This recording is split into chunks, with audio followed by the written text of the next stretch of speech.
we're also at I still call it the Heritage Hall, the Heritage Hotel here in Portlaoise. And we're going to be doing our interview process with the county councillors, the local area reps, and the new new councillors that have joined the party in the last couple of weeks, and we have Peter O'Donoghue, councillor in East Cork, who's waiting in the wings, and we'll look forward to chatting to Peter and all his council colleagues. Waiting in the wings because he has to rush off and speak on stage is Councillor David Boyd. So I'm going to get out of the frame while you do the interviews and I work behind the scenes. But so do stay tuned and start liking and sharing. Yeah. And we're now joined by Councillor David Boyne, who is a councillor on Meath County Council. And Dave, yeah, it is on. You're a councillor on Meath County Council. You represent the Trim local. Correct, yeah, local Trim LEA. So, David, you were elected nearly two years ago. This coming June. How have you found the first nearly 2 years as a county councillor? Thanks very much, Paul. It was a rude awakening, a baptism of fire. I'd say that much. I didn't have much experience in terms of how a county council works or procedures around it, or straightforward things like when you're at a meeting, how to bring forward a motion and so on. And at the same time, I had a lot of constituents, people ringing me saying, I have a problem with X, Y, or Z, housing, or there's potholes in the road, or some very serious things, like there was cases of child abuse and so on in my area, and all these things were coming to my door. So I sort of had to learn on the fly how to deal with it. But it's to say it was a baptism of fire would be an understatement. But nonetheless, I hope I'm settled in. You're starting to find your feet. Yeah. Find your feet there, and of course you have a very experienced colleague in Councillor Emer Tobin, who can help you guide you through the process. And there's Father Tobin TD's office there that you can tap into from time to time. So the Ard Fheis, it's been very, very busy. There are a lot of motions been passed. How have you found today, and is there any motions that today you put forward, or your own Cummins put forward, or any motions that have passed that you can have kind of there is indeed of interest? I'll tell you, of all the political days of the year, I love the day the Aontu Ard Fheis the most. Aontu sets itself apart from all the other political parties, and I'm not saying I'm not dissing them, but Aontu has integrity, and you can sense it among the people. And some of the motions that were put forward already today, and some that are coming down the tracks, they are of the people. They're the bread and butter things that ordinary people on the ground want to talk about, and they're the issues that we all have and would like to get sorted out. And it's an absolute pleasure I'm going to be talking on housing, and at the segment on housing, economy and transport. And I'm promoting motions number 66 and 70. Okay. So for our viewers, could you give us have kind of a flavour of what those two motions are about? Number 66 is for the government to delete VAT on construction of houses, and number 70 is for the government to properly fund the planning authorities and cut through the red tape. We've the slowest planning procedures in Europe, and the slowest judicial reviews and all that. It's time for a big shake-up. Yeah, because I was listening to your party leader there earlier on in the press conference. He's talking about VAT alone on a house could be like 50,000, but it's insane. That's massive. Yeah, no, it's absolutely insane. Yeah, I mean, when you think about people's wages versus the price of a house, back in our parents' generation, a house was still a huge investment. It was something you did once or twice in your life at most, or most people built their own houses. Yes. Nonetheless, it was manageable. It was a couple of years' wages that you could afford over a long term. Nowadays, with two people working with a 30-year mortgage each, they're struggling to afford. I mean, something has to give. The supply isn't there. And 20 years ago, we had ghost estates. Remember that? Yes. That's and Meath would have had a lot of them. You couldn't give the houses away. They couldn't be finished. There were houses selling for 65 and 70,000 in Trim. So, I mean, what went wrong? There were even talks that some of these houses probably need to be knocked. And I was like, at the time, I was thinking, what? Yeah, no, it's there you go, exactly, yeah. So, I mean, what's the lowest common denominator here? What actually went wrong is, well, first of all, the population surged massively. Yes. But the underlying cause there is the mismanagement of this country by the Fianna Fáil and Fine Gael government for the past however long they're in. It's bonkers what they're getting away with, and it's time to make a change. And this is, I'll circle back around into, is the party of integrity. It's the party that the people on the ground have faith in, and I'm confident that at the next election we're going to cause waves. Fianna Fáil and Fine Gael can't get away with the way they're mismanaging the country. It can't go on. And where would you be on thoughts as regards future coalition, in the sense that if Fianna Fáil and Fine Gael, maybe a couple of seats short and Aontu or held the balance of power, would you be open to that type of discussion? Because I noticed you had an amendment down on your constitution which states that if the party was to either enter a formal coalition or a confidence in supply or support a minority government, that they would have to have a special Ard Fheis for the members to either approve it or say no to it. Yeah, exactly. You're right. It'll be down to the members. And at the moment, I believe the party policy is that we won't go into business of any kind with Fine Gael. They are the cancer of the government, to put it in one sense. And regarding any other party, that's up to the members, up to the leadership. Okay. And back to kind of local issues, of all the issues that you would see on a daily basis that come across your desk, would you say housing, if you were to put a kind of a percentage on it, would be well over 80% of what the queries you'd be dealing with? It's issue ever, Hain. Yeah, it's the highest issue I have. Every day I get half a dozen calls about housing. So does the secretary in the office there in Trim. So do the various other councillors and indeed non-elected Aontu reps around Meath. So it is far and away the most pressing issue. And as regards local authorities, councils, they're one of the biggest providers of housing still. A lot of people say they could be doing more. Do you think county councils need to be empowered more to build more housing? I think that the elected councillors need to have more power. At the moment, we're fairly toothless. We can tell the council staff and the council executive, here's what we're hearing on the ground, here's what the will of the people is, here's what the people want. But at the end of the day, they still just do their own thing. They say, we have X amount of money, we're going to spend it on a greenway. Okay. Or whatever it may be, a new playground. That's all fine and well, but get the basics right first. Exactly. Do they expect people to live in a playground or put up tents on a greenway? I mean, you have to get the basics right first. There's 600,000 people out there without a house. Yes. And by that, I mean, they're not homeowners. They're sleeping with their parents, or they're sleeping in, couch surfing or whatever. And there's 20,000 of those who are homeless. Yes. That means they're sleeping under the stars. These are CSO figures. Yeah. So that's the reality we're living in, and we're supposed to be the richest country in Europe, or one of the richest. Exactly. What's going wrong? It's hard to see the common sense in that. Well, Councillor David Boyne, thanks a million for taking the time to chat to us here on the Irish Political Roundup. We know you have to speak on a motion very, very soon, very, very important motion on housing. So thanks again for taking the time, and we look forward to speaking to you again, maybe on the County Council Roundtable Caucus. Thank you. So that is Councillor David Boyne, and Roisin, we have more county councillors on standby looking, and we're now joined by Councillor George Sheehan, who is a member of Fingal County Council, and you represent the Ongar ward on Fingal County Council. So you're a county councillor nearly 2 years. How have you found the last 2 years? I may have mentioned before, I know I went on one of the casts in the past, and I mentioned the stress of the first year, or first 6 months especially, not knowing what to do, partially, but also being slightly overwhelmed with the task at hand, and also not sort of feeling I could do anything, especially because one of the main issues I'm sure facing every councillor across the country is housing, and trying to get housing for people. So there were occasions when you felt your hands are completely tied and you're not able to assist these people, and that was frustrating.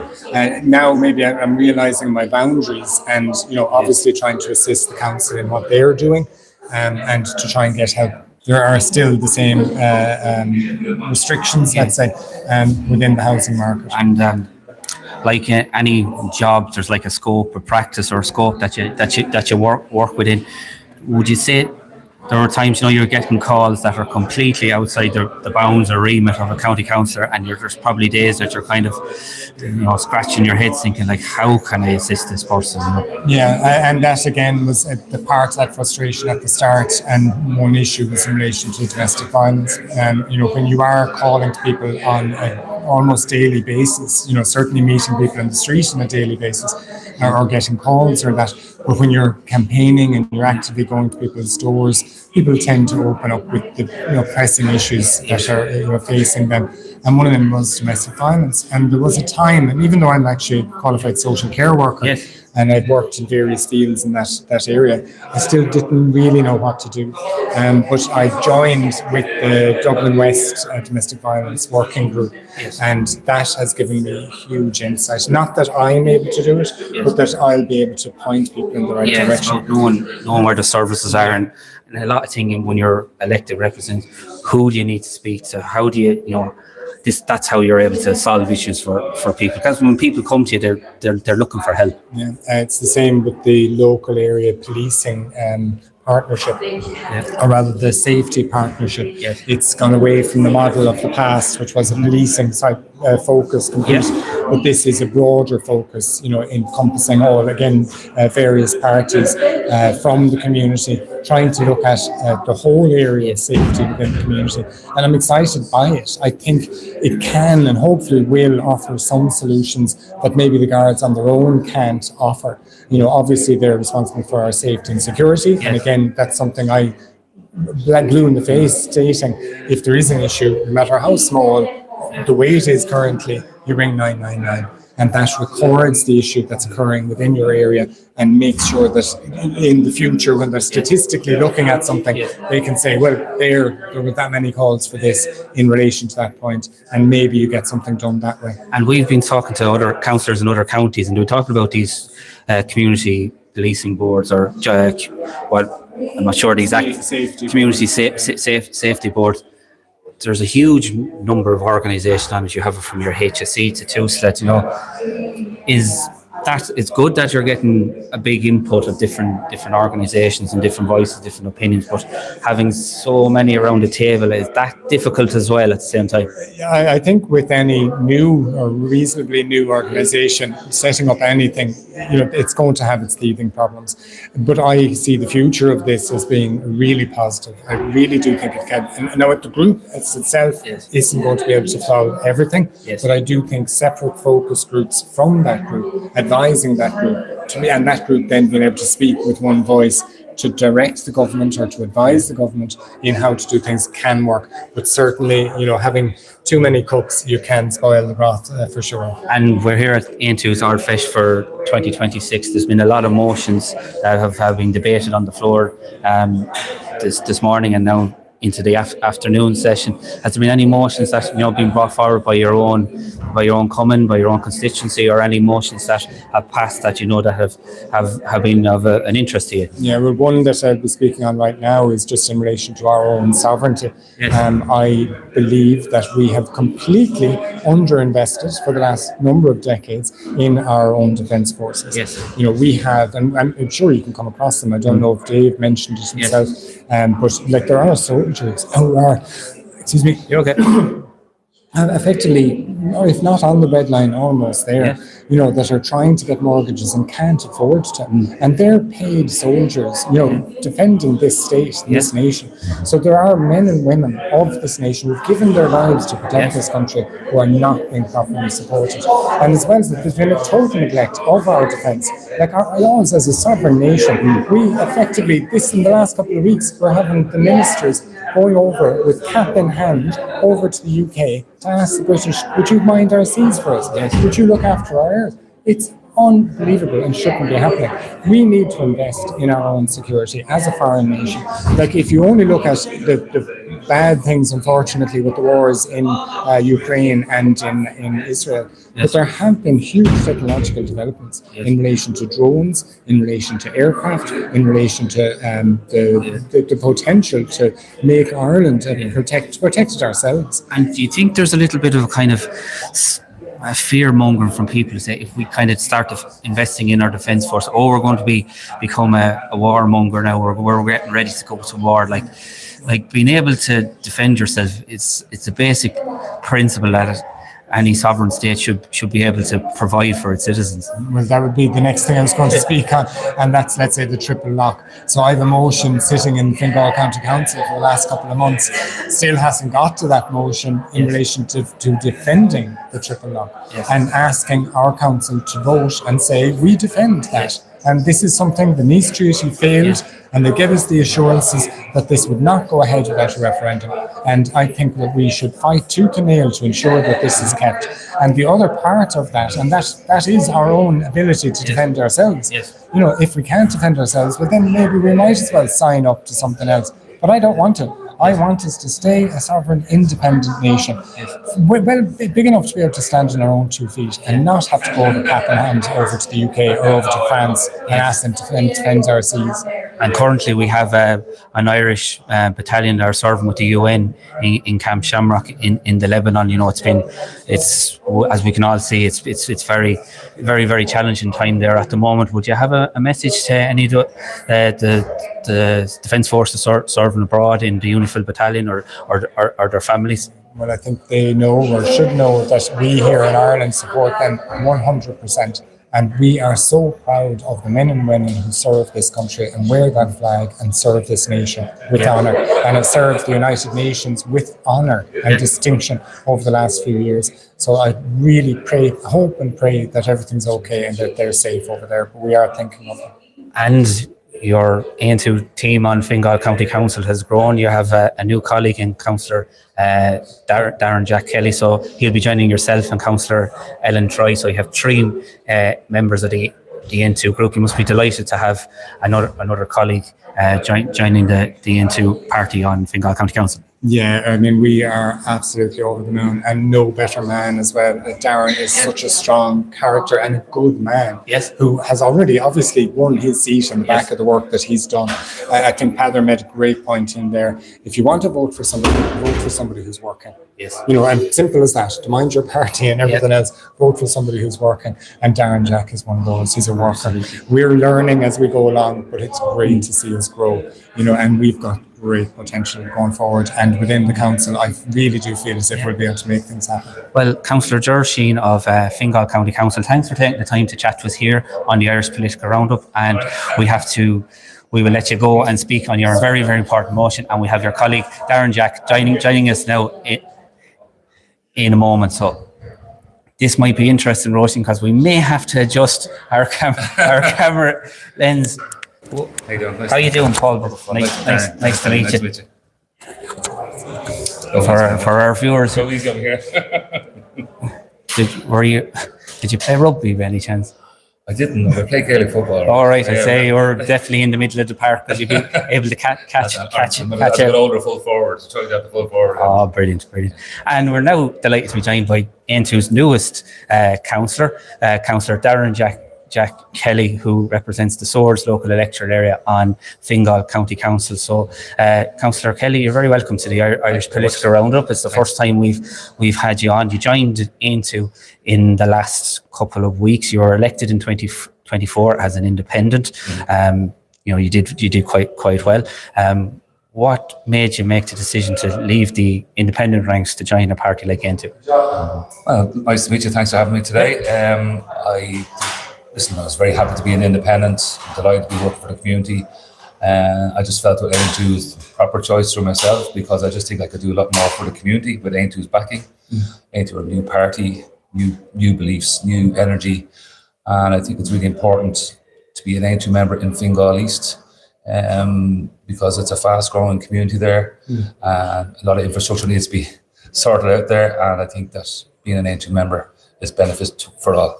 And it's a new constituency because Fingal was one constituency and it was split into east and west. So it's one of the newest and youngest constituencies in the country. So like any new constituency, as you said, it would have a lot of issues, I'd say, around infrastructure. Yes, that's 100%. It's the fastest growing community probably in Ireland at the moment. There's a lot of young people there.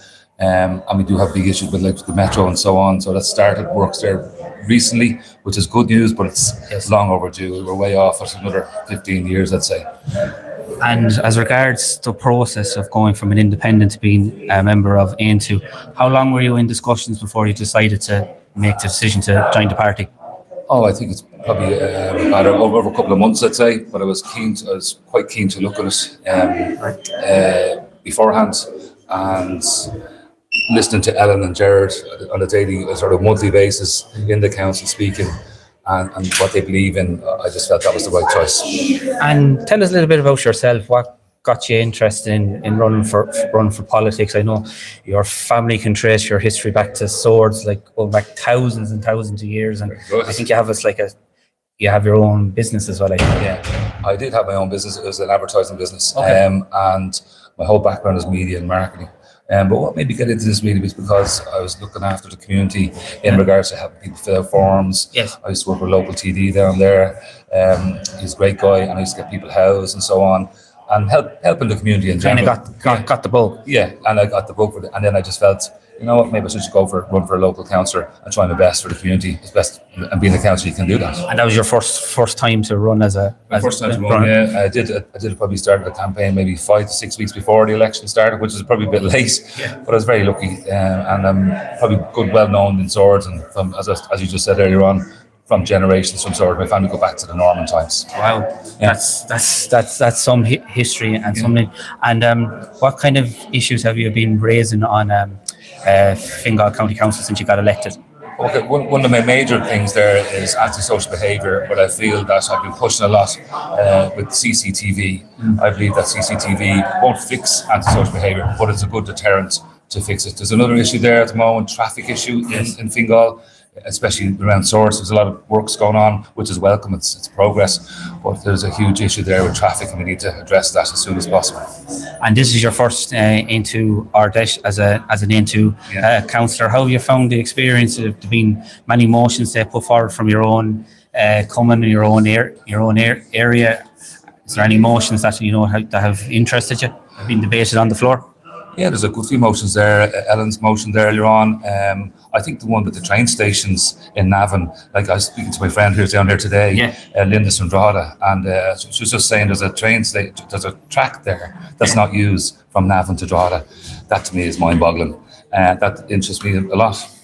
Yeah, and how have your own supporters on the ground found your decision to go from independent to Aontu? Like a lot of decisions you make, you'll please some people, you won't please others. What was the kind of the overall consensus when you were talking to people? Yeah, well, on my social media now, I did announce on the social media that I was joining Aontu, and I got a couple of negatives, maybe out of 100%, maybe 5%, some of that negatives, but mostly positive. And I'm very happy with the join Aontu. People don't know much about Aontu in my area because there's no standing candidate there. But I'm there now, and I'll make sure people do know who Aontu are. Exactly, and general election will come around. Yeah. I know it's a little bit away because it can come around quicker than and we'll have a local elections before that. So I suppose the plan is retain the council seat and then go try win a Dáil seat and increase Aontu's representation at the next Dáil. And I was talking to we're hearing Pader Tobin, your leader, speak there earlier on about going into coalition into the future. What are your thoughts on that? To be honest, I know it's hard because there's an election a bit away and no vote has been cast. Yeah. Listen, I'm just happy to join Aontu, and I've been pushing for myself to get in as a T. Firstly, as a councillor for Aontu in the next election, local elections, and then for Aontu in the Fingal East area to become a TD. That's my race. Regards to working with any other party, I haven't really thought about that. It's early days, as you said. Well, Councillor Darren Jack Kelly, thanks a million for taking the time to chat to us here on the Irish Political Roundup, and hopefully we'll get to speak to you on our County Council Roundtable Caucus soon. Nice to meet you. So we're keeping it rolling, Roisin, and we're now joined by Aontu Councillor Emer Tobin, who represents the Navan local electorate area on Meath County Council. So, Emer, you've been involved with Aontu from the start. I think this is your 7th party Ard Fheis or conference, and since the last local elections, let's say in 2024, you've increased the number of councillors, you've also increased your TDs. The party is seeing growth. There's no doubt about it. We have one senator, 2 TDs, and I think 10 councillors, because we had 2 new recent additions. We're to talking the party. to Darren. They were very good.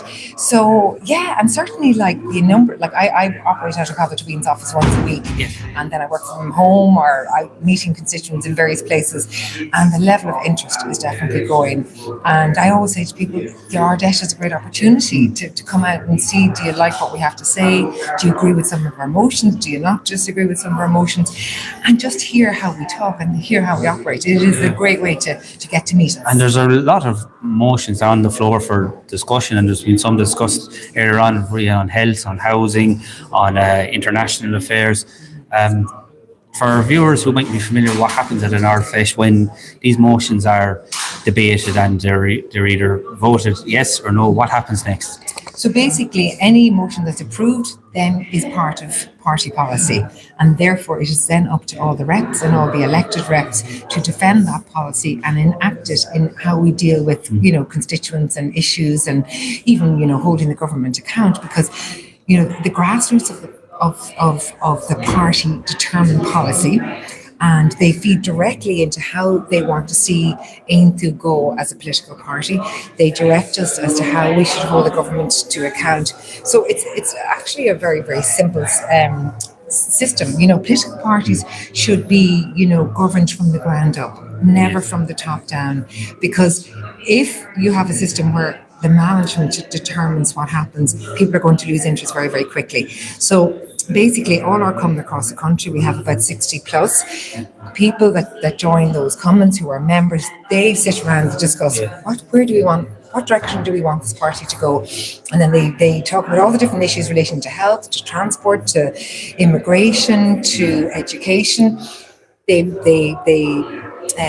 frame the motions. Then 4 motions come from each common, and they're put on a document. And then today we read out every single one of those motions that has been formulated by the common. And then people from the floor can come up and speak to a motion and say, I want you to vote this in, I don't want you to vote this in. And then we have a vote, and then that's part of our party policy. And are there any motions being put forward either by your own common or your own other commons, or that have kind of like caught your interest, or you thought like that would be that's an interesting one, or kind of that's one that could really be developed further? Absolutely. So some of our motions are reaffirmations of previous motions, because some things that we really hold dear are very, very important to the party. We want those kind of affirmed publicly. And then obviously with the immigration system, that situation that's in this country, that whole area is developing quite quickly. So in turn, people are motivated to add their voice to how they think the government should be running immigration.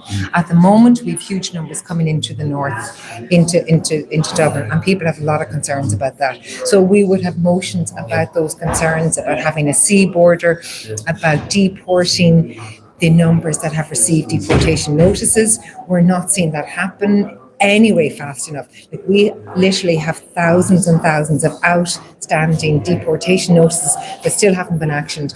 And even though we hear of the odd charter flight that the government has taken to remove people who entered the state illegally, we're not seeing that happen quick enough. So that would generate a lot of interest from our members in terms of motions to help improve policy going forward, and therefore hold the government account for not doing the right thing. And you're one again for the Aontu Ard Fheis. So on the Ard Fheis, your job would be to kind of develop that policy and flesh it out, and produce that document that will hopefully be in a manifesto, which you would bring forward to at the next election. Yes. And I suppose back to local issues, I suppose you're from Navan, which is a rapidly expanding town, and it's one of the biggest towns that doesn't have a direct rail line to Dublin. I know, you're absolutely correct. So basically, Meath is the second fastest county in the country, and Navan is the county town.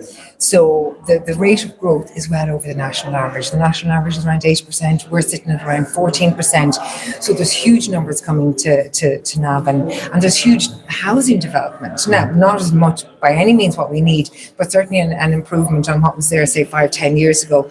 But it is incredible that with all this new housing that we don't have matching infrastructure. Yes. And this is the problem. Everything is just coming way too slowly. There doesn't seem to be any evidence of pre-planning. Yes. Because if you're going to build these number of houses, then you should build parks, then you should build proper... To borrow a phrase from today, it's common sense that you put those infrastructures in place. Exactly. And if you think about all the various departments in Dublin, all the hundreds of people who work in all those departments, you just wonder when they do the census every few years that they're not looking at the demographic change in various towns and thinking, do we need to put in 2 more schools in that area? Do we need to, does the NTA need to get more funding from the government to put in far more public transport? Yes. Everything just seems to be incredibly reactive. And as a result, people's lives are adversely affected. Like for Navan, for example, people are spending 4 hours getting to work. Yeah, there's something like 60,000 people leave Mead every day to go to work. The vast majority of those people drive Yes. because bus transport isn't reliable. It doesn't have enough capacity, certainly at peak times, and there's just no resilience. And the amount of times there's an accident on the M50, the whole system grinds to a halt. And if you're traveling from Navan or into wherever in Mead into Dublin, you're going to have to use a toll, and toll charges are a big issue. They are extremely difficult for people to deal with because we know the M50 bridge has been paid for multiple times. So there's a huge amount of tax revenue coming into government coffers, and people don't really see where that money's been spent. And look, there's no doubt, none of us loves paying tax. But if we saw concrete, amazing amenities or infrastructure coming out of that tax base, then we would recognise, well, at least our money's been put to good use.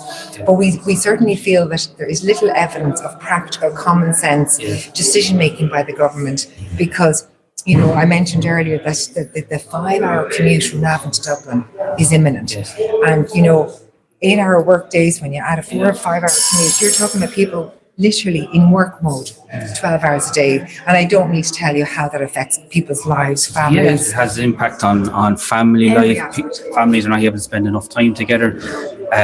Voluntary groups, they take a hit. Your GAA clubs, you're heavily involved with GAA yourself. At the same level of people can't, be in 2 places at one time, and then they have to get up with a crack of dawn the following day to do the whole thing over again. So, it is incredible that people want to work. People want to provide for their families. Single people want to provide good opportunities for themselves. But basic things like a functioning public transport system still does not exist. And when you think Meath is so close to Dublin, and we struggle to get to work on time, make hospital appointments, students, the amount of students that they have a car now to drive to college because they cannot rely on public transport. That's incredible. And where would the party stand on remote working? Because it came in during the pandemic, and some places have embraced it, some places have moved away from it. But what's the party's thoughts on the whole remote working? Well, personally, I think there are certain professions or jobs that do not allow for remote working. So I certainly think there should be a full categorization of where remote working is possible and where it is not. I think people have the right to ask, but that doesn't necessarily translate in the right to have. So I believe that, employers can still have very productive staff working from home. Certainly if most people realize that they saved 3 or 4 hours not sitting in traffic, they're going to be far more likely to convert that time into far greater productivity. And every employer will benefit, every employee will benefit. More family time. Absolutely. So it is a win-win in my book. And there's huge swathes of jobs that could easily be managed in that kind of setup. So I welcome the legislation. We're going to have the debate about this whole thing. We do need to move there because the government is not moving in the right direction in rolling out proper public transport. Well, Councillor Emer Tobin, thanks a million for taking the time to chat with us here on the Irish political roundup, and hopefully we'll have you on again on our county councillor caucus in the near future. And we're keeping it rolling, Roisin. We have Councillor Sarah Beasley now joining us.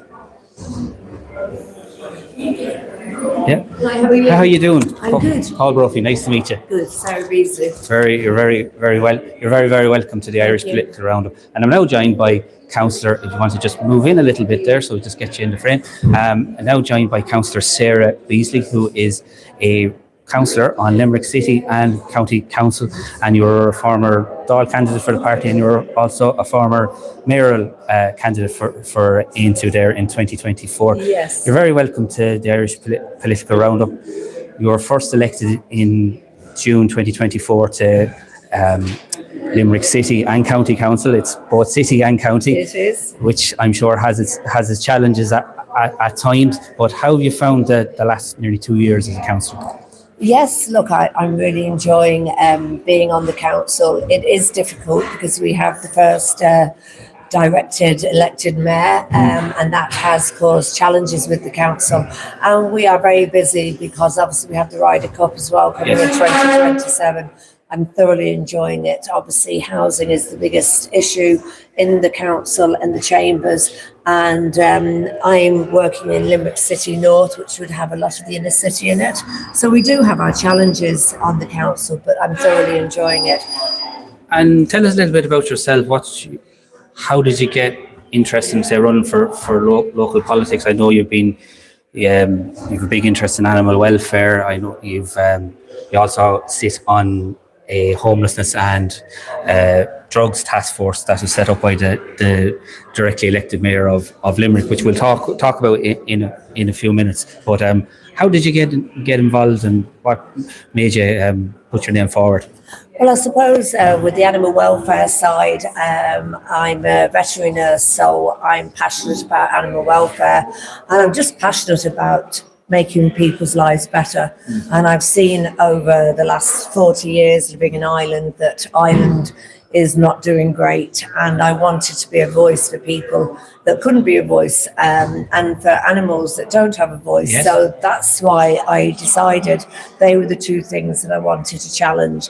When it comes to animal welfare, I co-wrote 2 bills that are going through the door, which was the Aontu Pet Theft Bill and puppy farming, Yes. which I'm passionate about, because if you steal someone's TV and you get caught, Yes. you might get a prison sentence. But if you steal a pet, nothing happens to you. Yes. So we would challenge the government, if the bill goes through, that if you steal a family pet, that you would have a prison sentence attached to that, because it is stealing part of someone's family. Because at the moment it's kind of classed like stealing a piece of property. Exactly. We need to change that. Animals are part of the family now, and I think people in Ireland, especially in the last 20 years, really have taken to having dogs and cats, and children become attached to them. Children with autism, they are something that makes a massive difference with an autistic child. So we have to do better. And on the puppy farm, that's very interesting, because we've had John O'Callaghan from Dog Advocacy Ireland, and Ireland has the unfortunate distinction of being puppy farm capital of Europe, and it's a multi-million euro industries. So I'm sure that's something that you really want to stamp out. Well, it's like I say, puppy farming, once you have a bitch that has had more than 2 litters, then you actually are a puppy farmer. And I think people don't realise that. And people are paying huge amounts of money for different breeds. So like the French Bulldog at the moment is a very popular breed. They're going for 4,000 and 5,000 euros per pup. So it's a big lucrative money deal. But it's like I say, with the puppy farms and some of the illegal ones, follow the money and you find that there's criminal intent, and there's also a lot of illegal drug dealing going on. So I would say that a lot of the illegal puppy farming is criminality at the highest level, and I think if the guards went in and actually raided the puppy farm, they'd find more than just the pups on the farm. And I was also looking at some of the motions that are down today, because they're the Aontu Ard Fheis for 2026, and the motions that are passed will become party policy, and then they're developed further. And one of them was actually on stating that dogs are a sentient being. So it's a sentient being that's it's like us. It feels, it has thoughts, it has emotions. I'm sure you're very much in favour of that motion. Oh, I certainly am. I love to see the animal welfare motions at the Ard Fheis being debated. I think there's not really much debate when it comes to animals. I think people really vote from the heart. Yes. I think it's one of those things that, people just don't like to see an animal being treated, unkindly. And to make this motion move forward, then people will realise that, they have value, and we have to look after our four-legged friends because, as I say, they don't have a voice. And you're also on the homelessness and drugs task force that was set up by the directly elected mayor of Limerick City and County, John Moran. He's the first directly elected mayor in the history of the state. I suppose that's a whole new setup for everybody on the council. Now, he was very critical of some of your colleagues on Limerick City Limerick City and County Council, particularly those in Fianna Fáil and Fine Gael, who we feel are blocking his efforts to bring in the changes that he wants to see. Would you agree with his opinions on that? I would indeed. I'm very critical of Fianna Fáil and Fine Gael on the council. They are not giving Mayor Moran the chance to make the changes. Unfortunately, they feel that they're leading the chamber and that their voice is the only voices that should be heard. But luckily, we've got a good independent bunch, Independent Ireland, Social Democrats, and obviously I'm the voice for Aontu, and we're holding them to account. They feel that, if I bring a motion in relation around street homelessness, which I'm passionate about, and John saw that, John Moran, and he gave me the co-chair on that project. People matter. These people are dying on our streets. And because they don't vote, Fianna Fáil and Fine Gael think they don't matter. Well, I will be holding them to account. So John has been given an awful time in the council by Fianna Fáil and Fine Gael. He was voted in on a huge amount of votes. Let him do his job and let him hopefully improve Limerick. Of course, you were a mayoral candidate for Limerick. How did you find that experience of running for a mayoral campaign? We were kind of like the first one ever. It was fun. I didn't want to do it, but Padda just thought it would improve my profile. Look, knocking on the doors. People do cry into my face. They're in poverty.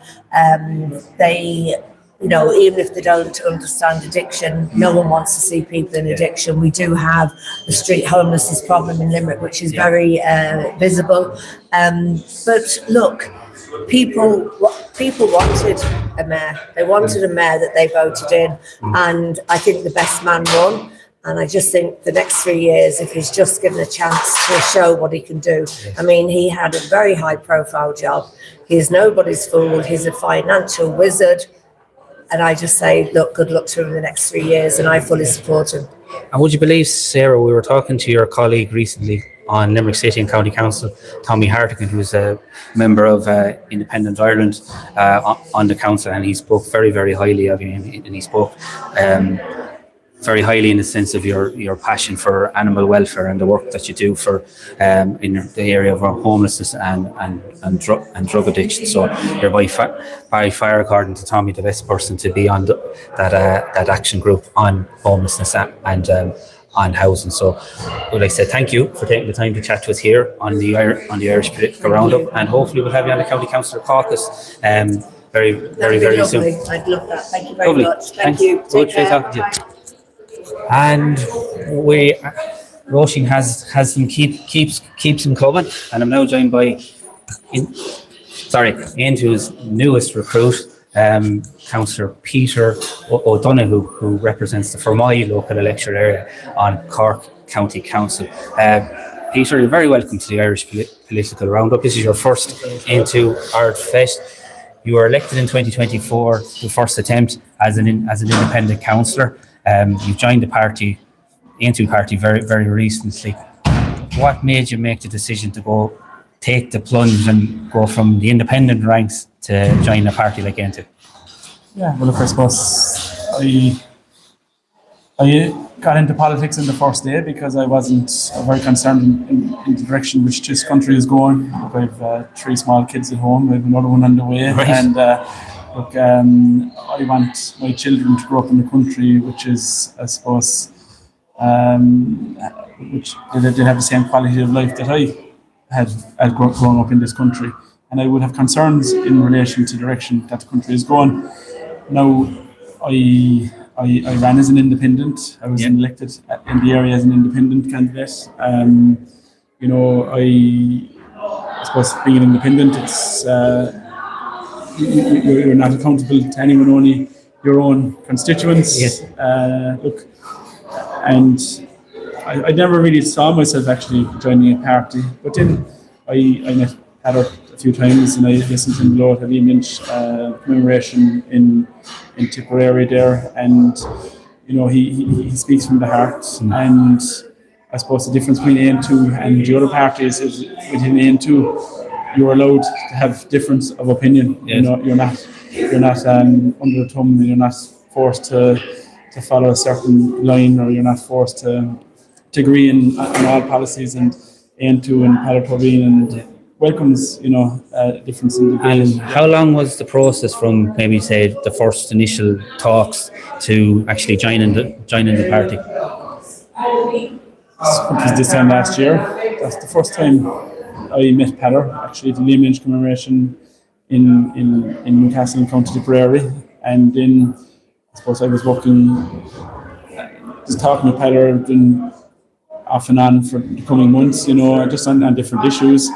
And then, so yeah, I suppose things progressed from there. I didn't actually attend this Ardèche last year. I sat in the back As an observer.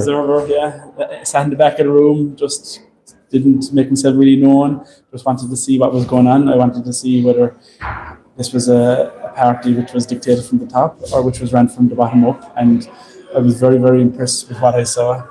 I saw a very democratic party, a very open party, and lots of opinions being discussed and debated. And I believe the fact you've joined into now, you are the first elected representative the party has now in Cork City or County.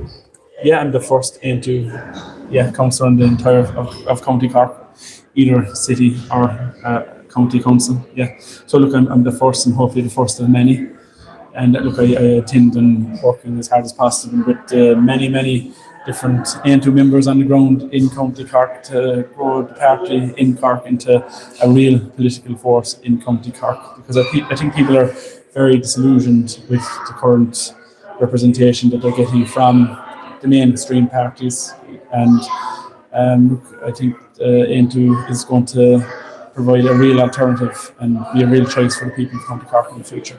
And as regards your own support base, you know, you're elected as an independent, you made the announcement. What's the reaction been from people since you decided to join into? Overall, the reaction has been very positive.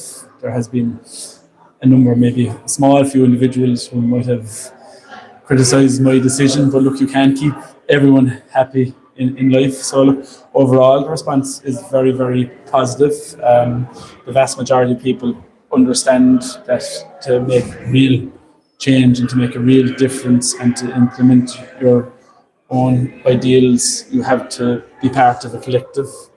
There's no man in Ireland, you can't do it on your own. So the vast majority of people understand that and have been very, very supportive of the decision. And tell us a little bit about yourself. You ran for the Cork County Council back in 2024. Were you always kind of involved in the community? I noticed you're very, very big into sport, be it GAA or rugby, or would you say that kind of got you your interest in kind of community-based work? Well, I played a bit of sport back in the day. Is it sport? No. Look, I come from an ordinary background.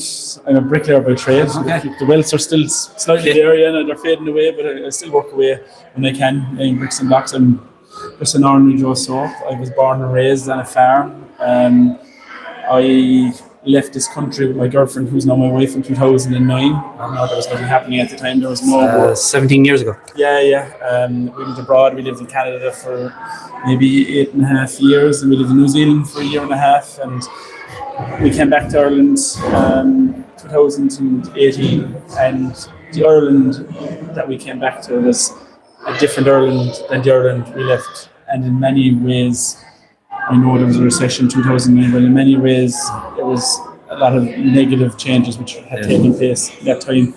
I suppose the sense of community, the sense of camaraderie, and the social life had decreased dramatically, and I just wasn't happy with it. I wasn't easy with that. And I suppose the real big change for me came, I suppose, in 2020. When we had the lockdowns, and look, initially I could understand the justification for that, but we saw these lockdowns extended for so long, and these lockdowns done so much damage, and I just wasn't easy with it. And in a year after the initial lockdown, I got very vocal in relation to the issue, and I suppose that's where my real political activity started from. Okay, and then you got elected to Cork County Council, and you represent Fermoy, which will be a big local elect. What will be kind of like the big issues that are coming up on the doors when you're talking to constituents? Oh, well, the big issues in Fermoy, I suppose every municipal district has their issues, but in Fermoy, we're talking about, say, the wear in the town of Fermoy, that it's deteriorating a historic structure, and going into wreck and ruin, and nothing being done about it. In Mitchelstown there, it's a town basically that's stagnant and stagnated, because there's no housing really can be developed in the town due to the lack of a proper wastewater infrastructure system. So we're looking to get the wastewater treatment plant seriously upgraded in Mitchelstown. Look, there's like every rural area of County Cork, there's issues in relation to maybe the declination of the rural areas, and especially talking to pubs and publicans and business owners and stuff, that there needs to be more emphasis on regenerating rural Ireland. Look, there's like any other, and it'd be a big mix as well. You'd have kind of an urban part to your constituency, and kind of a more rural part to it. You'd have Fermoy and Mitchelstown, which would be the main towns, and then you'd have villages in McCormick, Kilworth, Castlereagh, Connor, which would be like your average villages. So it is a big mix, yeah. And we're here at the Aontu Ard Fheis for 2026. There's been a lot of motions debated this morning, and there's more going to be debated here this afternoon. Were there any motions that come up either from your own county or from other commons that that of interest to you, and you might say look forward to seeing that be developed a bit more? Yeah, well, look, I'm very lucky to be part of a very strong common in East Cork, and the Thomas Kent common. We sent up a few motions. One motion in particular was in relation to the national anthem. That we'd like to see the national anthem maybe taught and become a part of the curriculum in schools. I suppose we feel that there's a lot of people in this country don't actually know their own national anthem, and it's something that we should be proud of, and we should all know and be able to sing it. And that actually comes from living in Canada. Yeah. And I saw that in that country, that the kids every Monday morning they sang their national anthem and sang with pride. So that's a motion that we have today. It's a great sense of pride. Well, Councillor Peter O'Donoghue, newest Aontu representative, I'd like to say thank you for taking the time to chat with here on the Irish Political Roundup. Hope you enjoy the rest of the Ard Fheis, and we wish you the very best of luck for the rest of your county council term now as an Aontu representative. Yeah, thank you very much, Bob. You're very welcome. Thank you. And Roisin has more people coming, and we have the leader of Aontu, Padder Tobin, who represents. I keep mixing this up on my Meath West. I'm West and East. I think Best constituency in the country. Yeah, of course. Get important to get that plug in. Padder, it's your seventh Ard Fheis. Sixth party was registered officially in 2019, and you now have 2 TDs, include yourself. You have 10 county councillors. You have one senator, and the party has increased its percentage of the vote, which was important as regards allowing you to access state funding after the last election. So there's been a lot of growth since your last Ard Fheis, even say 2 years ago. Yes. So no, you're right. So basically, in the last general election, we had the biggest increase of votes of any political party in that election.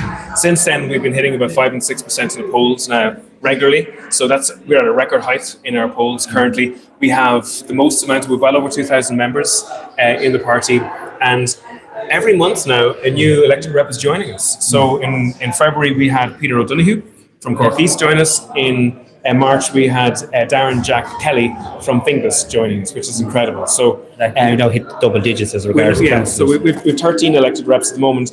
And today we have about 5 or 6 other councillors who are interested in our organisation in attendance as well. So we are growing organically all the time. This is an important Ard Fheis for us because right now people in this country who are working hard can't afford to buy a house. They can't afford to pay rent, and they're being fleeced at the pumps in terms of petrol and diesel. And in both of those areas, the government is actually making it more difficult for families. So in terms of rents, the government introduced a bill last week with the expressed view of increasing rents on families. In terms of house building, like we're talking about, 40 grand not being acceptable for a deposit for an average house in Dublin, but 40 grand was enough to buy a house for our parents a number of years ago. So we believe there's a social contract. Yes. That contract is if you work hard, if you do your best, you will be able to put a roof over your family and you'll be able to do well. And that's simply not happening at the moment. And we believe that social contract is broken. And that's why we're actually calling on the government to resign, because there's absolutely no, when a social contract is not in place, when that relationship between the people and the government is not in place any longer, that leads to a breakdown in cohesion. And that's what's happening in Ireland.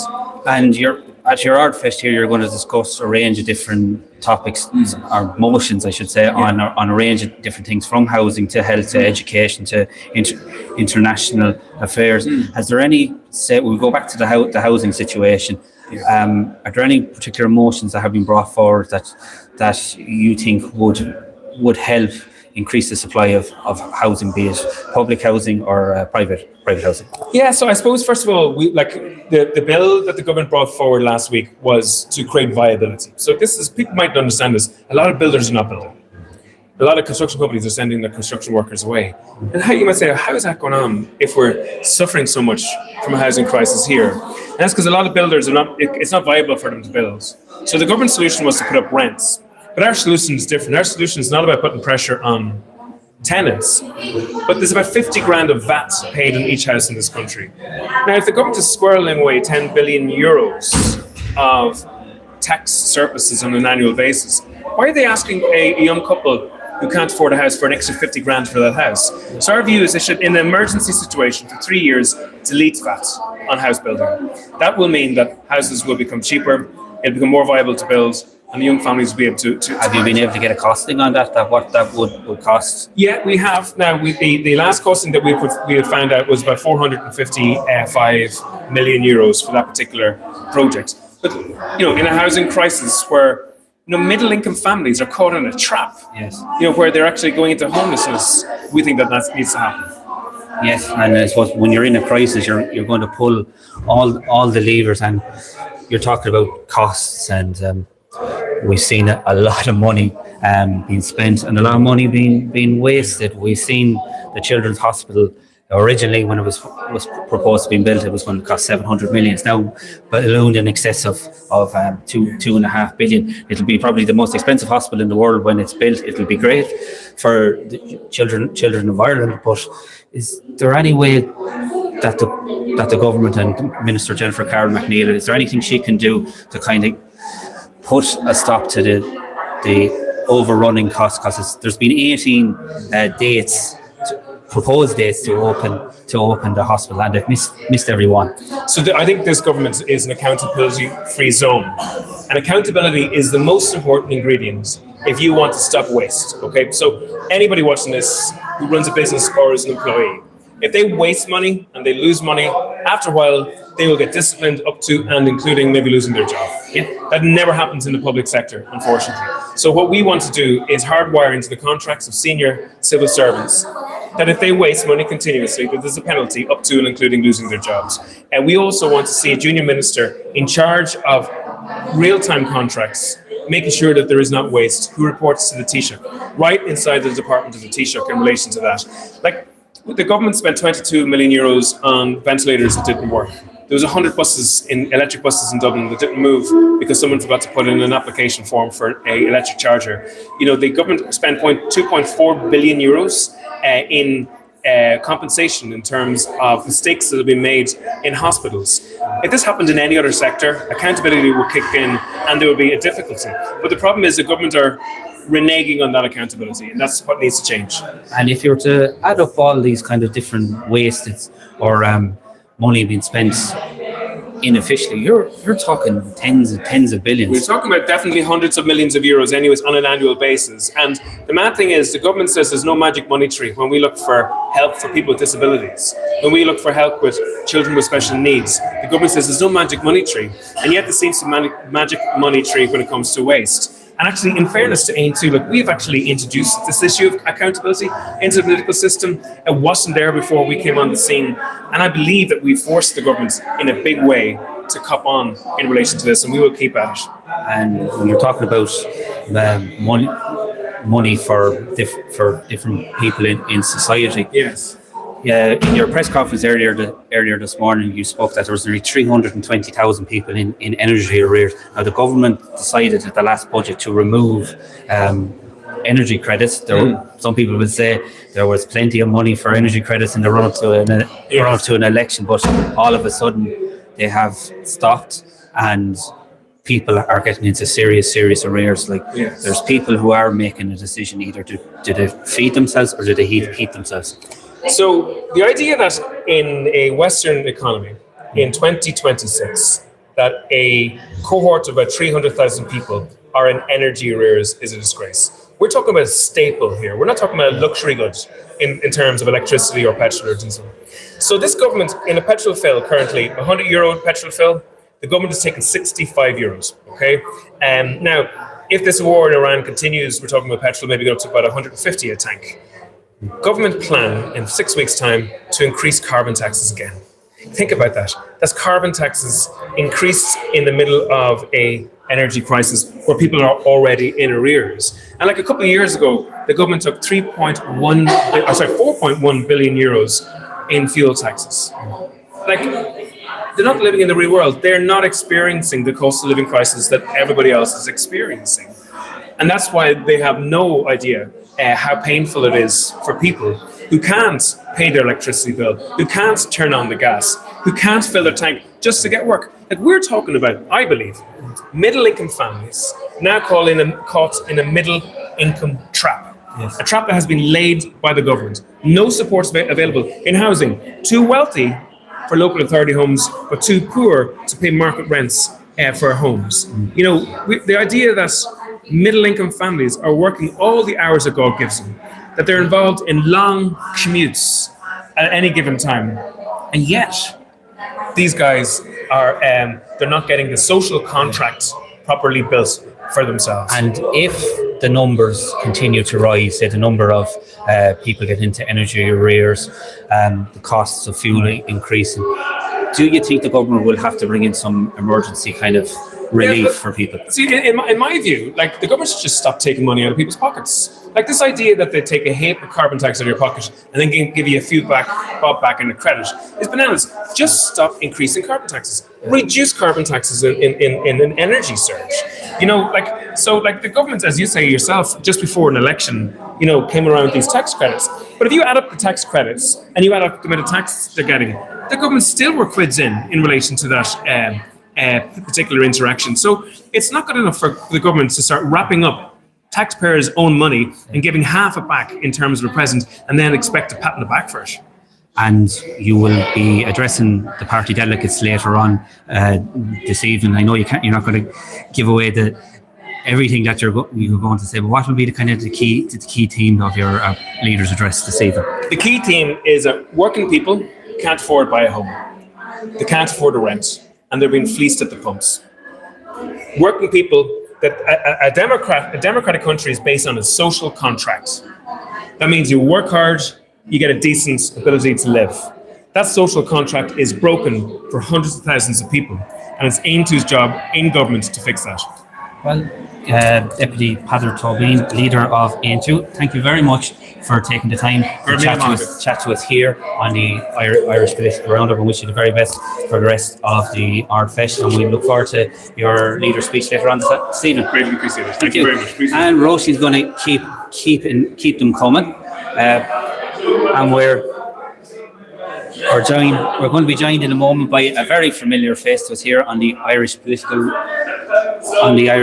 Roundup, Councillor Joe Kelly from Waterford, who is up here at the Aontu Ard Fheis observing everything that is happening with the meeting today. So if you want to come into the frame, Councillor Kelly, you're very welcome to the Irish Political Roundup.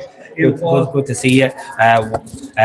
Once again, you're now for our viewers, you are an independent councillor on Waterford City and County Council. So you're here observing. That's right, yeah. I'm here I was invited by Padder Tobin, the leader of Aontu, to come and observe the conference and how it goes, how it's run, the various debates and so on. And, you know, I've seen a lot of items on the clár, the various motions, and I have a broad interest in politics anyway. Like that's what I'm into. So, and I would have a lot of, I suppose, things in common with Aontu. Yes. So I was glad that he contacted me and asked me would I be available to come up today. And you know, I take no part in the conference. I'm just here, as I said, to listen and observe. So I'm enjoying it so far, and it's been fairly professionally run now, I have to say. It looks good, and you know, for what would be considered a relatively small party, I suppose. And they're doing very, very well and a very professional job. And any motions in particular, Joe, that stood out to you that you thought that's interesting, or I'd like to see that kind of fleshed out a bit more. There's one that I just thought it was just voted on now before I stepped out to you, Paul, and it was a vote or a motion calling for a vote to support the GAA players who've taken a stand against the AIB support, or is it AIB? Well, Allianz Insurance, yes. Allianz support for the GAA, and the GAA executive accepting that, given that the group claims Allianz support or connections with the Israeli Defence Forces. Yeah. And it was a good debate. There was some for it, one or two against it. And normally at Ard Fheis, you'll get people for most things, but this one actually called a division. And the tellers had to go around and count those for and those against, because on a show of hands it was too close to tell. Right. Now the motion passed to support the call for the GAA to disassociate itself from Allianz. Okay. There was opposition to that view, I have to say. So that was an interesting one.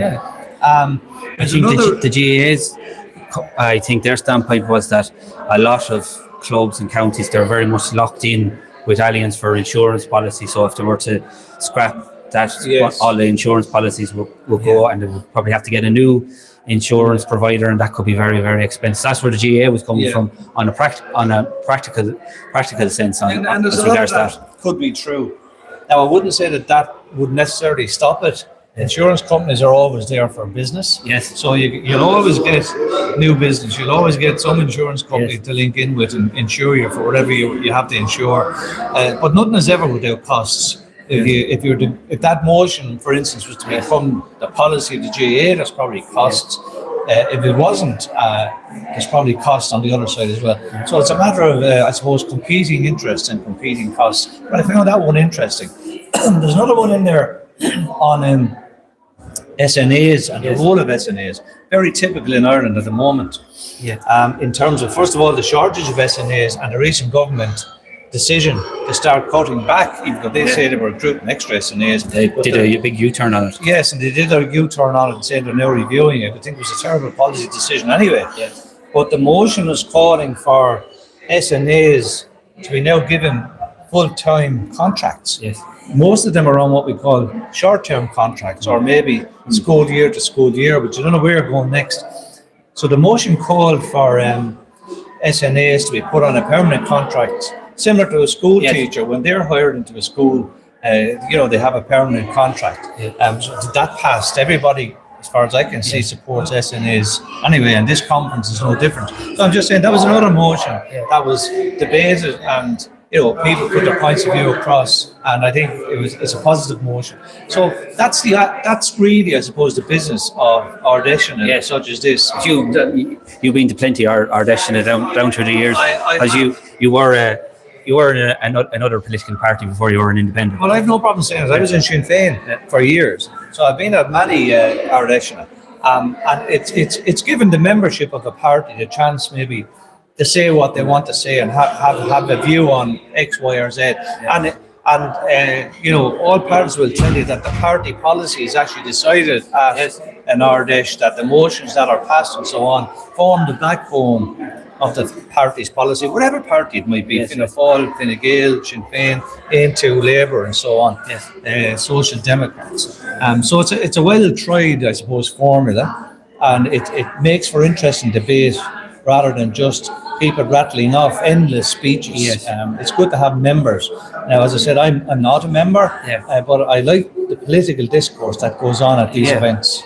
And of course, you're a county councillor for many, many years. Did you see any motions as regards local government or housing, of course, that kind of might have caught your eye as well? Well, I thought on housing, a very interesting one.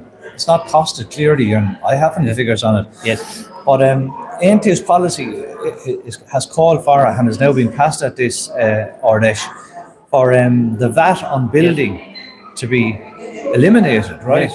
And that the figures that Peadar Tóibín and indeed other members of the party produced are saying that it would reduce the typical cost of a house by about €50,000, and that in the time of a housing emergency which we're in, and the costs of housing now getting beyond, I suppose, the average worker, and I really believe that. I think the biggest failure of this state so far is our current housing crisis, with the thousands of people who are now homeless, including well over 5,000 children. I think is the biggest stain on this country at this point. That motion I thought was very interesting. It sailed through, of course, but that policy position of reducing or actually eliminating 13.5% VAT on building, I thought was an interesting one, and it's a different take on, I suppose, the building crisis, the housing crisis, and how we might do something to help people. Obviously, it takes a lot more investigation, but that was another one that I thought was interesting. Because we spoke with Peadar Tóibín there previously, and the last figures they had for that policy was around 455 million. So people say you're going to expend in excess of 2 billion on a children's hospital. So 455 million in an age where we're supposed to have mass sums of money.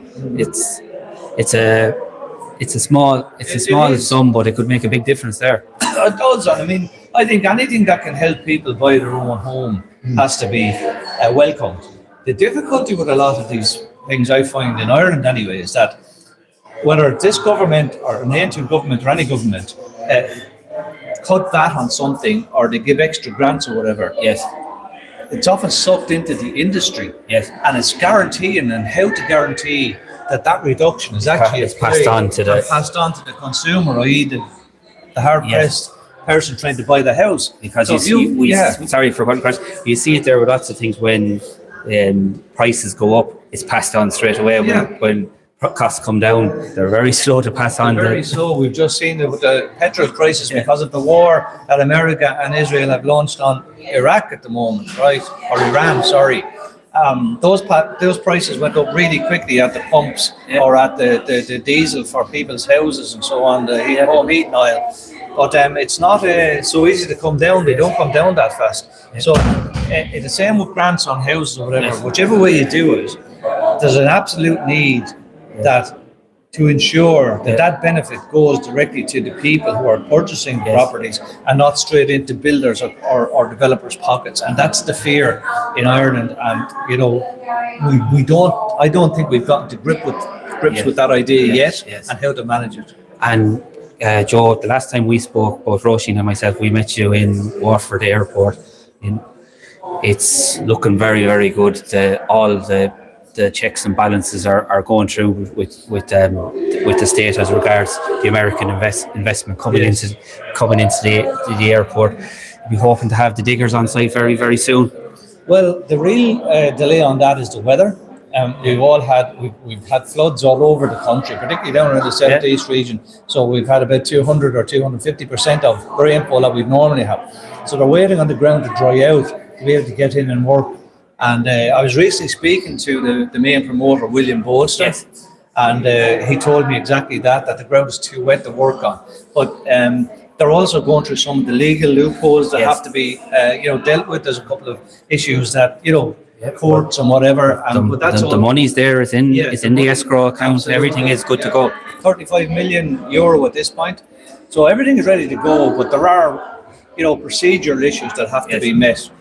So you just work through that. But again, once the dry weather comes in, and hopefully in 3 or 4 weeks, we will see boots on the ground and diggers and so on out at Waterford Airport. And I think it's going to be a fantastic development for not only for the Waterford area, but the entire southeast region. Economically, it's going to be a game changer for the southeast. It is, and it goes against this Dublin-centric thinking that everything has to be Dublin, all development has to be Dublin, all air traffic has to be Dublin. With the way the green agenda is now and the way we need to protect our environment and reduce car journeys and so on, local airports across the southeast, the southwest, up in the northeast, northwest and so on. All of these other areas are serviced by the southeast, but I think this is a critical piece of the jigsaw, and it helps divert things and traffic and some of the businesses as well away from Dublin, attracts more people into the southeast, and back to the housing that we just spoke about. It allows people then to maybe think of setting up and buying a house at what they might consider reasonable cost in the southeast, and make a home for themselves and their families and a career down here. All of those kind of possibilities open with the development of our airport. And another thing as well, from what I saw down around Waterford Airport and the general area, there's a lot of land there as well. Now with this development taking place, that all comes into place. So you could see business parks, hotels, and other maybe housing as well, kind of developing the general area of the airport there. So it's a kind of like a real kind of huge positive knock-on effects. I think one of the main developments that will come shortly after the airport will be a hotel. We have huge shortage of hotels in Waterford area. Very few bed nights are booked up the whole time, so there's very few available. I think a hotel will be a great addition to that area, just like you have in airports all around the country. We have a very innovative college out in Setu on aeronautics, engineering, the general, digital age, all of that.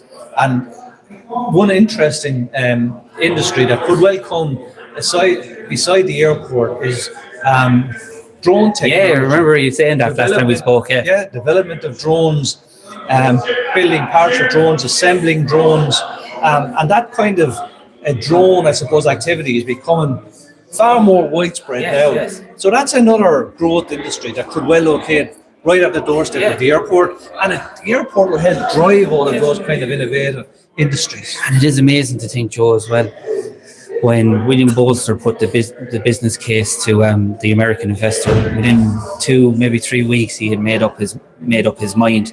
Whereas had you been waiting on the government, you'd be waiting probably another 30 years, as you have a great saying, send the fool further down the road. That's a fact, send the fool further. And that's exactly what this government and previous governments were doing. No matter what Waterford City and County Council came up with initiatives to support this airport, every plan was really turned down. We want another plan, another evaluation. Send the fool further is exactly what they were doing. And it's my firm belief that within the Department of Transport, there are people there who never wanted to see Waterford Airport open as a proper commercial functioning airport. For whatever reasons, perhaps vested interests, I don't know, but they kept just putting up barriers after barriers after barriers. And William Bolster himself said it. He just got fed up with them. And it was obvious to everybody, and it was obvious to me from years ago, that the government had no interest in doing that and opening that airport. And so William went off made contacts with very wealthy individuals, and now he secured a 35 million investment, and we don't need the government investment at all, which is brilliant. And as I said once before, it's almost telling them to stick their money where the sun doesn't shine, and I think that's a brilliant thing to be able to say. Absolutely. Well, Councillor Joe Kelly, thanks a million for taking the time to chat to us here on the Irish Political Roundup, and we look forward to speaking to you again. Please God, take care. Hopefully Waterford FC, the results will improve as well. Well, I'll tell you one thing. There was some game last night. First half, we were hopeless, completely outplayed by Bose. Second half, we came much more into it and could well have equalised. Yeah. I thought we deserved a point, but look, our team is still building, and it's a long way to go yet. So, as I say, keep the faith. We keep the faith. That's Councillor Joe Kelly. I'll just go to check. Sorry, folks, I'm just checking how the battery is. 24%.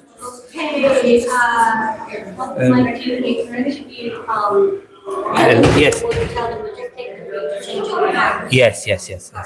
Yeah, hello, Helen. Nice to meet you. Ellen. I met you virtually the last time. That's right, you did. And this is Ursula. She's from Night Commons. Oh, okay. So you picked it up? Yeah, absolutely. Yeah. Just make sure you get my good side. Yeah, I'm fine. And I'm now delighted to be joined by Aontu Councillor on Fingal, County Councillor Helen Troy. Helen, you're very welcome again to the Irish Political Roundup. It's nice to meet you in person. You've joined us on the County Councillor Roundtable Caucus. That's right. Yeah, You're a County Councillor nearly 2 years. I said time has flown by. How have you found those 2 years nearly? Let me start now. The first year was tricky enough. Yes. Just navigating the whole thing, knowing what power you had, what power you didn't have, and it was a bit of a struggle fitting in all of the things that I was elected on to. Yes. When you're new, you don't understand how much it's all going to take. Fingal County Council is a very big council of over 40 key councillors. There's 40. I imagine your council meetings, the full council meetings, can go on a long time. Oh, they can go on. The local ones are very interesting, very good, because it's all your own area, obviously. And they can be busy enough and they can go on a bit. But the actual full council normally starts at 5 on a Monday, the second Monday of the month. Yes. And they always finish it by 8. Yes. 8 or 10 past 8. But, we're not like other counties that go on and on until they're finished their agenda. But actually, we never, ever, once have got to the bottom of the agenda. Right. And it's something that really puzzles me. I've never been involved in meetings like that. Yes. So every councillor is allowed to put in one question and one motion. And so that would be 40 questions, 40 motions. Now the questions, we don't discuss anything about the questions. If you have anything to say in the response that you got to your question, you do that offline and you do it after the meeting. But the motions can be quite irritating in that if they're non-statutory, so if they're not to do with the remit really of the council, if it's a national issue. It could say could be on the neutrality or the triple lock. Exactly, the triple lock or the referendum on voting rights for those that living in Northern Ireland. Yes. In the Dáil, and speaking rights, I should say, and the presidential election, we tried to ensure that people from living in the north of Ireland could be part of our presidential elections, but they never get to them. So you never get a response. So you might as well not have them. But other councils are different, so I find that a bit frustrating. Now I'm going to get around to asking, why can we change this? Can we?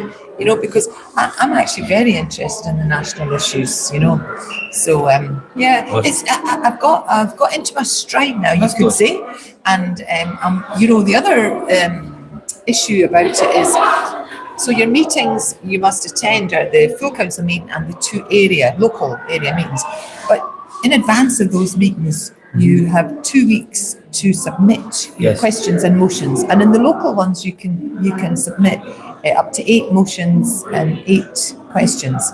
Most people don't do anything like that, but you've got 2 weeks a deadline before each meeting, so you can imagine what your calendar's like, trying to manage deadlines, meetings, and then you've got other meetings to attend to as well. So actually juggling the time juggling time for all these meetings is a task in itself. But I've got there now. That's good. God help them all. And just to give our viewers a kind of a snapshot of your constituency, you represent the Castleknock local election area, which I'm sure is a very big, vast, growing constituency.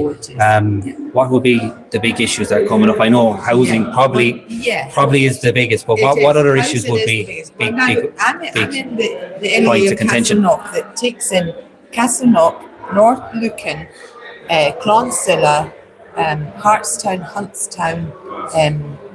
So it's a varied area. Yes. But a very affluent area, and then not so affluent. Yes. So the problems in each area can be different. Yes. But the problem all over is housing. That's number one. But apart from housing, in Castleknock, a lot of issues are to do with people are genuinely upset that they've not got parking space outside their homes. Yes. A lot of new builds, a lot of apartment blocks, and there's nowhere for them to park. Yes. And people are upset as well. There's a huge amount of trees that are unsuitable for the area. So we've got estates with massive trees, and they cause a lot of problems to the people in that area. Whereas when you go up to Mulhuddard, so not so much Mulhuddard, Hartstown and Whitestown, Sheepmoor, around that area, nearer to Lanchester Shopping Centre, the issues there are different. There's a lot of antisocial behaviour, scramblers flying across the road, breaking lights, drugs, issues where people can see dealing going on. So we have a lot of variation. And interesting you bring up scramblers, because the last time when you spoke to us on the County Council Caucus online, you did bring up the issue of scramblers and antisocial behaviour, and unfortunately a young girl, Grace Lynch, did lose her life. Now the government has committed to bringing in legislation to give the more powers to An Garda Síochána. What would you like to see in those laws included? Yeah, well, do you know what?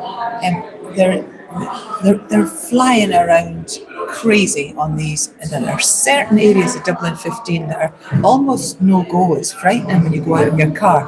One day I was driving, and I said, "What is that so close to me?"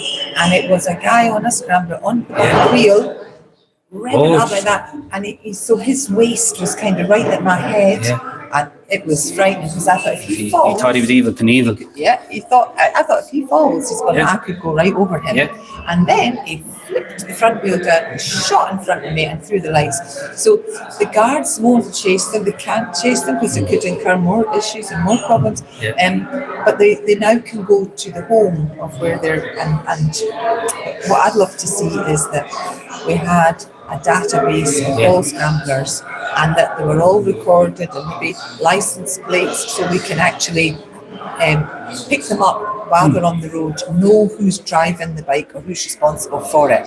So there's so much more that could be done. But actually, I've got a motion in council at the moment to ask County Council each one of their public parks and each of the council's open spaces that we have a sign to say, like An Garda Síochána, I've got a lovely display of scramblers, e-bikes, e-scooters, what you can and cannot do, and what is the law. And I think that should be on the entrance to every public park and every open space, and the local phone number of the local Garda station, so that you can pick up the phone. They are not meant to be in any Fingal parks, and they are. And I'm afraid of long grass, little children lying in the grass, just fly right over them. Do you know, there's going to be more deaths, definitely. And there are certain areas where it's really risky. And I can say like Castleknock is a little bit different, although the lovely green right outside my house is gouged with scramblers too, big tracks in the grass. And we're at Aontu Ard Fheis for 2026. A lot of motions being discussed this morning, a lot of being discussed now in the afternoon. Is there any motions being discussed on the floor that were brought forward by your own common or your own constituency, or any other motions that have been discussed that you're interested in particular? Yeah, well, the interesting one that came from us was about the triple lock, and also the life issue. We're hoping to get more of figures for the amount of babies who've been born, who've been left to die, to have a concrete record like the very good records in England, like it's been forward as healthcare. So in any healthcare setting, abortion needs to be recorded. The details need to be recorded like a normal health issue, like a heart attack or a procedure that's been done in hospital. So everything to be documented so that we know, we can track what we're talking about, because the figures are startling for those that were born alive, babies left to die without any intervention. Yeah, it is. It's sad. It can't. But it's been It a is great sad. Ardèche so far, and we're thrilled that we've got 2 new councillors. Yes. Yeah, I was wondering. And You one Bingo. one in your own Darren council. Yeah. Kelly, super guy in Swords. Yeah, so thrilled with that. Absolutely thrilled. Yeah, and I see there's more to come. Okay. Yeah, so we're going from strength to strength. Delighted. And yourself, I think I was just looking at the figures there the other day. You ran in the Dublin West I did. in the general election. You only missed out by, I think, in the region of 1,000 votes or That's something. right, 900 and something. Yeah, Gosh. yeah. Next time. Exactly. Yeah. And You'd hope you've built a strong base to grow from. I'm genuine about people's health, people's level of education, the SNA situation with the little children. I honestly would keep me awake at night. I don't know how, and to be honest, I don't think the government has any idea. I'm actually shocked. Yes. I'm quite new to politics, and I'm actually shocked at the level of integrity and the level of accountability. Nobody. It's like as if the current government, it's not really their issue. It's somebody else's issue that with no proper needs.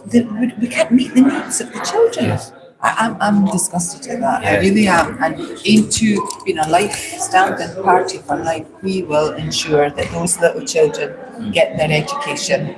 Yeah. Well, Councillor Ellen Try, thank you so much for taking the time to chat with us here on the Irish political round. It's nice to talk to you in person. Hopefully we'll have you again. Absolutely. The caucus. Yes, we'll certainly have you on again. Great stuff. Thanks so much. Yeah. What's your name? I'm Paul Grover from the Irish Political Roundup. My colleague Roisin is over there as well. Yeah. Tell the audience we're going to change. We are just going to change cameras, but we will, because mine is running a little bit low. But thanks for taking the time, for everybody for tuning in. Stay tuned. We will be back in just a couple of moments. So, in the live.